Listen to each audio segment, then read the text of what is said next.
Dean, thank you so much for being with me. Listen, I think you've been one of the very smart Democrats out there, and you've been very open about your opposition to sort of all of this resistance to President Trump and his policies. So I'd love to get your perspective in terms of what you think this obsessive Trump resistance has cost the Democrat Party.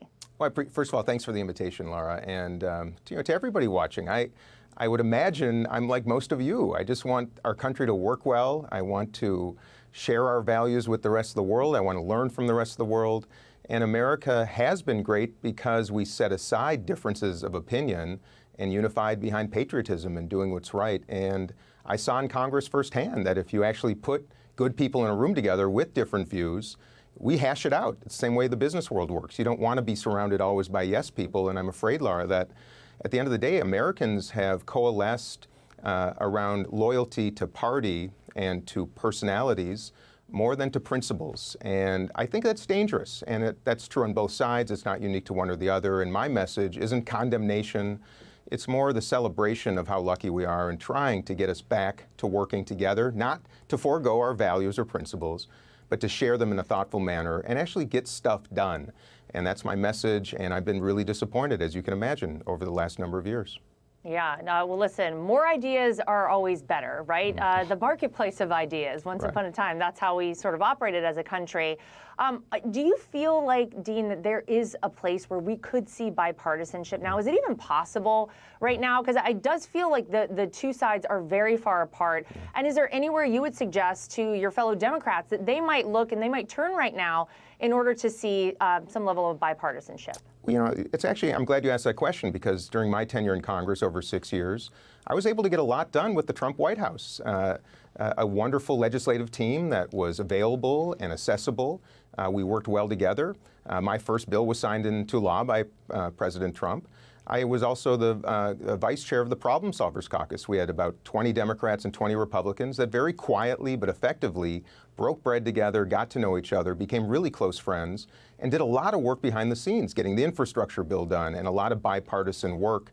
The sad truth is that there's not a media environment that is celebrating cooperation, and the bases of both parties are actually condemning the very politicians that would be so audacious as to work together. So at the end of the day, in a democracy, the voters rule. And if voters want people who are willing to work together, there are many out there. I'm one of them. But if voters are just wanting base, angry, aggressive condemners, you know, we have too many of those on both sides. And I'd like to see us return to some, not centrism, but to return to decency and a willingness, an ethos of working together. It's not rocket science. And if we're going to succeed, it's going to take that. I want to ask you about Elon Musk and Doge, because it seems like, Dean, that almost every Democrat out there is saying, we don't like Elon, we don't like Doge. Are they missing an opportunity here to be part of the solution in this sense? Well, you know, this is what the pendulum of American politics. You know, people loved Elon Musk when he was making electric cars and he was the darling of the left. I think a little less condemnation, a little bit more of understanding what he's actually trying to do, which is to rectify generations of mismanagement by Democrats and Republicans of the federal government, should be celebrated. Now, should it be more transparent? Should the strategy be one that's developed in unison, I think, with probably the other side, Democrats? Yes. In fact, I was trying to encourage my Democratic colleagues, Lara, to actually work with him. Let me ask you about the party as a whole, because I think we've seen, look, I said that I feel like 2024 was the end of the Democrat Party as we've always known it. It does seem, Dean, like it is a very different party. It seems like they're in a bit of an identity crisis. Where do you see this party? Is it the message? Is it the messengers? What's going on with your party right now?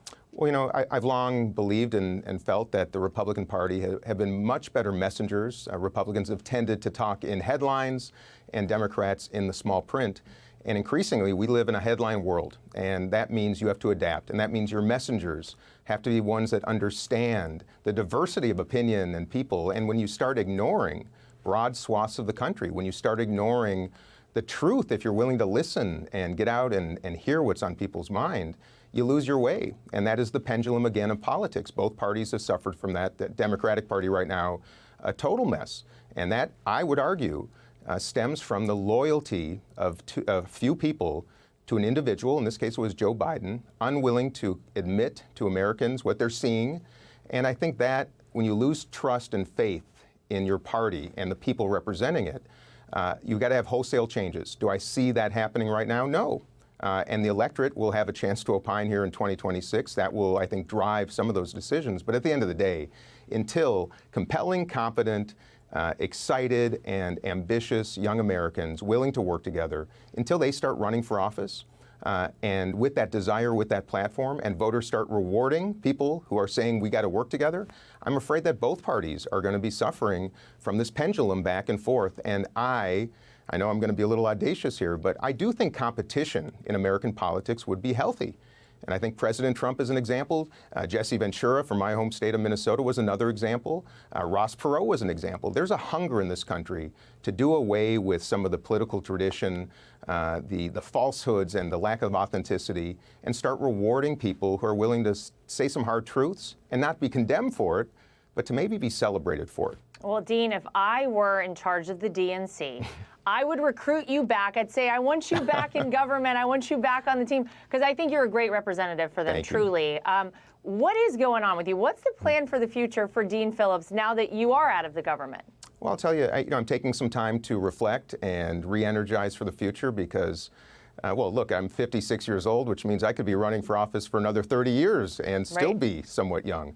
But very sincerely, yeah, I'm on a mission to listen and learn and better understand where people are at, how we can fix this, because this isn't about a party, it's not about the right now. This really is a structural issue in American democracy. It happens on occasion where we have to see our way through. And that means better understanding what went wrong, what could be possible, and finding that inspiration to proceed. So I'm taking a little time. I'm not going to be on the sidelines forever. I don't know if running for office again is in the cards, but certainly supporting competent, good Americans and finding space and place and incentives for those who wish to work together.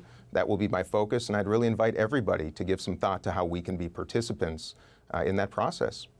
Well, whatever you do, Dean, we will be watching. You are great. Thanks for joining me on My View. Hey, Sean Hannity here. Hey, click here to subscribe to Fox News YouTube page and catch our hottest interviews and most compelling analysis. You will not get it anywhere else.